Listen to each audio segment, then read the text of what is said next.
Hi, I'm Jane Barish, and I've spent the last 30 years exploring the nature of consciousness, human capacity, and the interconnectedness of life. For the last 25 years, I've been executive director of a nonprofit called Continuum Center and have worked with dozens of internationally known brain scientists, physicists, physicians, cultural leaders, corporate leaders, and creativity experts to develop a cross-cultural and interdisciplinary approach to maximizing human capacities.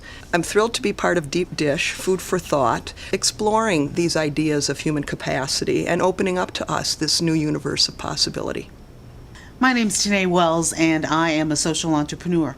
I've spent probably the last 30 years of my life running nonprofit organizations, addressing everything from early childhood development to getting people out of their prisons. What I've learned in that period of time is that we create our own reality, we create our own economies, and in this time of economic turmoil, I think that we really have to find those things that help people recognize and find that potential in their lives. I manifested receiving the Use Your Life Award from Oprah Winfrey.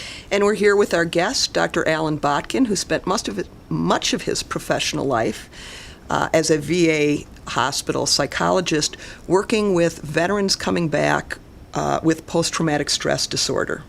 And he discovered a therapy called induced after-death communication.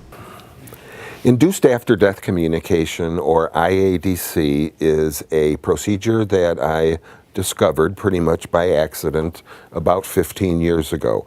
It derives from a procedure that is now mainstreamed across the planet called eye movement desensitization, or EMDR. One variation reliably induced in my patients an experience that they believed involved actual spirit communication with the deceased person they were grieving.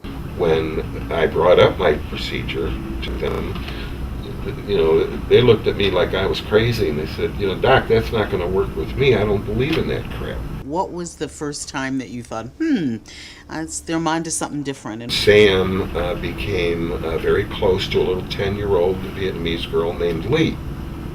Somebody started shooting at him. Sam didn't see Lee, and so we went around to the back of the truck and saw her lying face down in the mud. I'm taking him through the eye movement procedure. When he sat there with his eyes closed, Lee appeared to him as a grown 30 or so year old woman. And in this experience, Lee thanked Sam for taking such good care of her back then. He went home and began to initiate a relationship with his daughter because she no longer triggered his sadness because he didn't have any sadness.